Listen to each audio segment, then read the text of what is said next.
Thai Poosam एक festival है जो कि तमिलनाडु में और साथ ही साथ पूरे दुनिया भर में जहाँ भी तमिल कम्युनिटी है वहाँ पे मनाया जाता है। ये भगवान कार्तिकेय को समर्पित है। थाई पूसम दो शब्दों से बना है।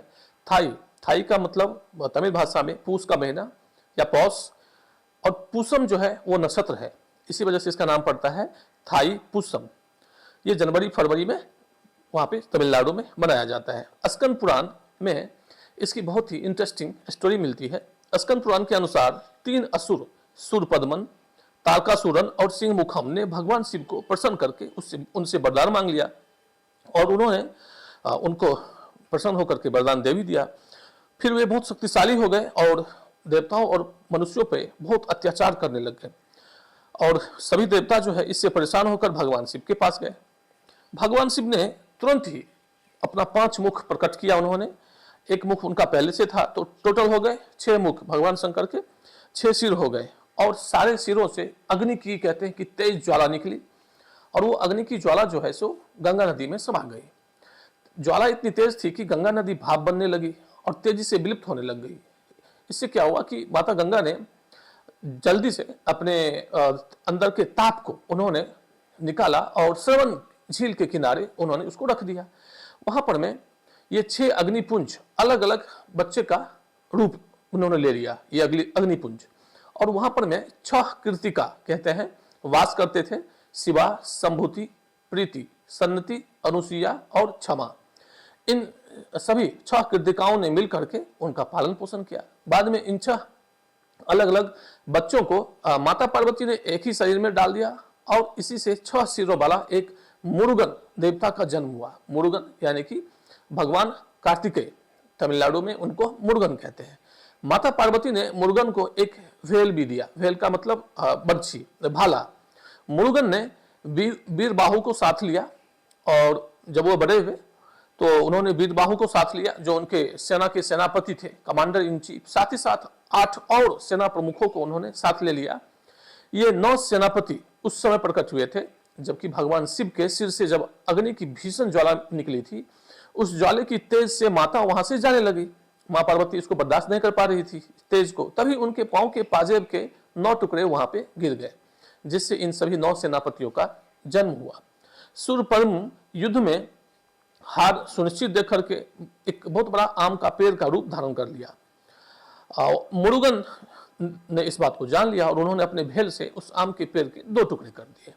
कहते हैं कि पहला भाग जो है वो मयूर का रूप ले लिया जिसे उन्होंने अपना वाहन बना लिया, और दूसरा भाग कुक्कुट बन गया जिसे उन्होंने अपने झंडे का हिस्सा बना लिया। वास्तव में सूरपद्म की मृत्यु नहीं हुई बल्कि उसने अपना रूप जो है सो मयूर में बदल लिया, जिसका मतलब है कि उसका अहंकार अब समाप्त हो गया, वह विनम्र स्वभाव का हो गया और कुक्कुट के रूप में उसने अपना बलिदान दिया, अपने अहम को छोड़ दिया और उसने मुरुगन से क्षमा याचना की। मुरुगन ने उनको क्षमा कर दिया और उसे अपना लिया, यानी कि उसको अपना वाहन बना लिया। इसी वजह से हम देखते हैं कि भगवान कार्तिकेय का वाहन मयूर है। तो इसके पीछे की यह है कहानी।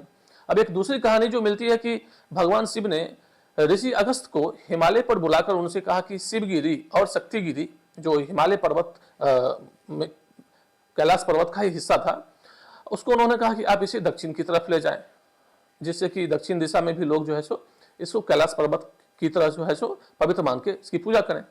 अगस्त मुनि ने यह काम अपने शिष्य इदुम्बन को सौंप दिया। इदुम्बन ने दोनों पहाड़ी को अपने कंधे पर एक बैम्बू के सहारे उसको लटका करके फिर चले वो दक्षिण दिशा की तरफ।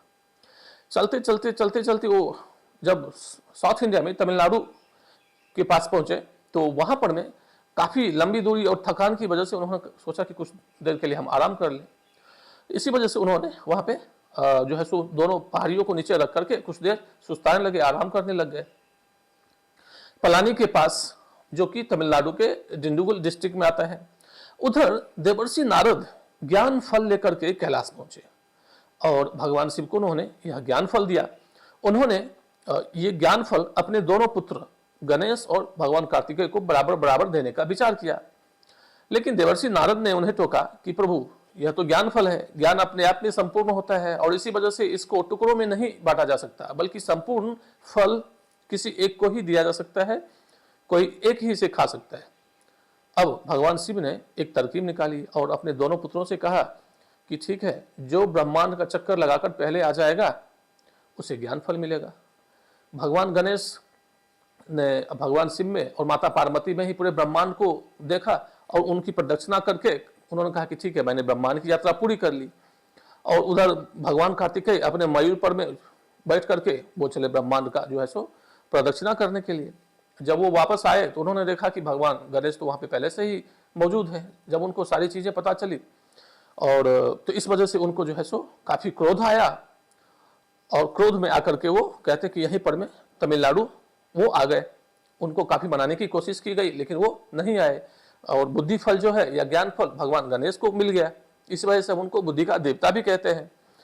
अब इदुम्बन को जो है सो अब उसने सोचा कि चलो आप फिर से यात्रा शुरू करते हैं। इदुम्बन ने आराम करने के बाद वापस से अपनी यात्रा आरंभ किया और शिवगिरी शक्तिगिरी को पुनः अपने कंधे पे उठाने की कोशिश की। तो उन्होंने देखा कि पहाड़ी पर एक बच्चा बैठा हुआ है।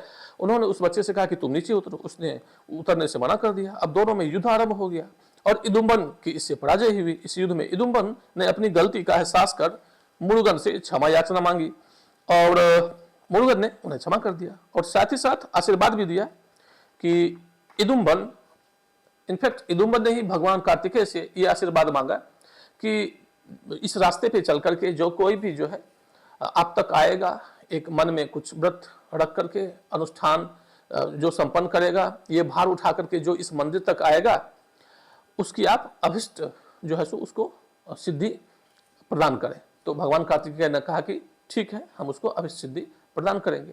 पलानी पहाड़ी जो है, पलानी हिल के ऊपर भगवान मुरुगन का मंदिर है और इसी को सेलिब्रेट करने के लिए लोग अपने कंधे पर दोनों तरफ भार उठाते हैं।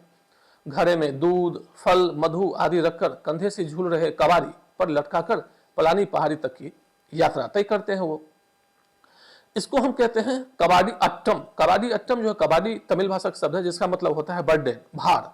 अट्टम का मतलब डांस। तो एक तरह से ये बर्डन डांस हो गया। इस त्योहार की जो शुरुआत होती है वो 48 दिन पहले से ही लोग इसकी तैयारी शुरू कर देते हैं। अपने सभी शारीरिक और मानसिक विकार को हटाने का अभ्यास 48 दिन तक करते हैं। अपने बालों को मुड़ाते हैं, सात्विक भोजन करते हैं, नीचे भूमि पर में सोते हैं, पतली चादर डाल के ब्रह्मचर्य का कठोर पालन करते हैं और दिन रात जो है सो भगवान कार्तिकेय के भक्ति में डूबे रहते हैं। उत्सव के दिन जो है ये सभी कवारी लटका करके पलानी पहाड़ी की यात्रा शुरू करते हैं। ये लगभग 10 दिनों तक चलता है जिसको हम ब्रह्मोत्सवम कहते हैं। कुछ लोग अपने शरीर में नुकीली पिन चुभाते हैं, कुछ आग पर चलते हैं, कुछ जीभ में, कान में, नाक में, शरीर के बाकी हिस्सों पर में जो है सो पिन जो है सो घुसाते हैं, अपने आप को घायल करते हैं और फिर दोनों कंधे पर में जो है सो कवारी को जो कि मयूर पंख से सजा होता है और बहुत सारे फूलों से उसको सजा करके जो है सो कई बार कहा जाता है कि ये 20 से 30 किलो तक भारी हो जाता है और फिर वो कई किलोमीटर की यात्रा करते हैं अपने कंधे पर उठा करके।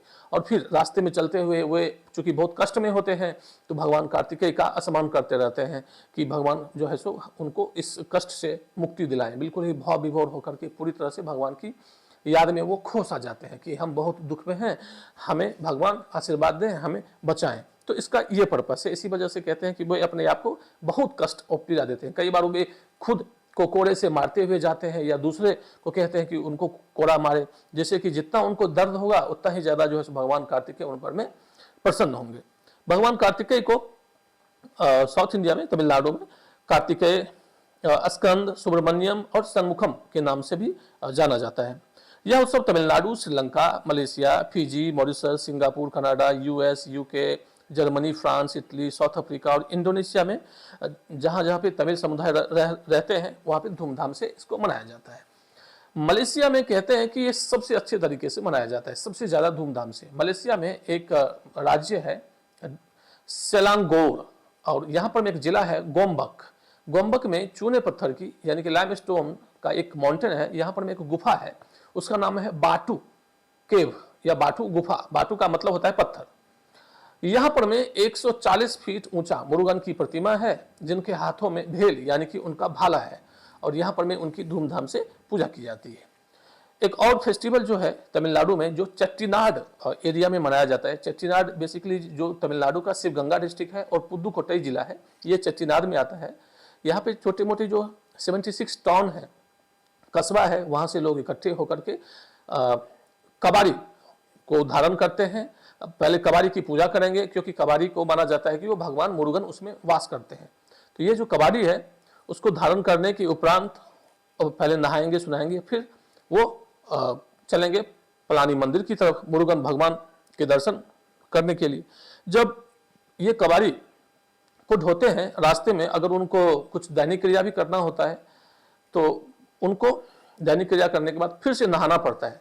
नहाने के बाद फिर से वो कबाड़ी को उठाते हैं और फिर अपनी यात्रा को शुरू करते हैं। और जब तक वो कबाड़ी को मुरुगन देवता को समर्पित नहीं करेंगे तब तक वो कुछ भी दूसरा काम नहीं कर सकते।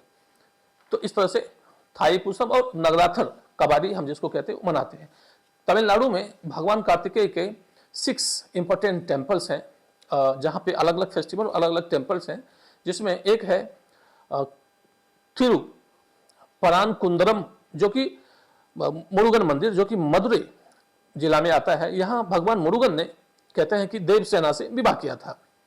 देवसेना देवराज इंद्र और उनकी पत्नी सची की पुत्री हैं। कहते हैं कि जब उन्होंने असुरों का नाश किया तो देवराज इंद्र ने खुश होकर के अपनी पुत्री देवसेना का विवाह भगवान कार्तिकेय से कर दिया। तो यहाँ पर में इस तरह से इसको सेलिब्रेट किया जाता है। कार्तिक दीपम जो है वो भी यहाँ पे मनाया जाता है पूर्णिमा के दिन, जो कि भगवान कार्तिकेय के आगमन और लिंगोद्भव जो शिवलिंग जो प्रकट हुआ कहते हैं उसको भी ये कार्तिक दीपम सेलिब्रेट करते हैं उस रूप में।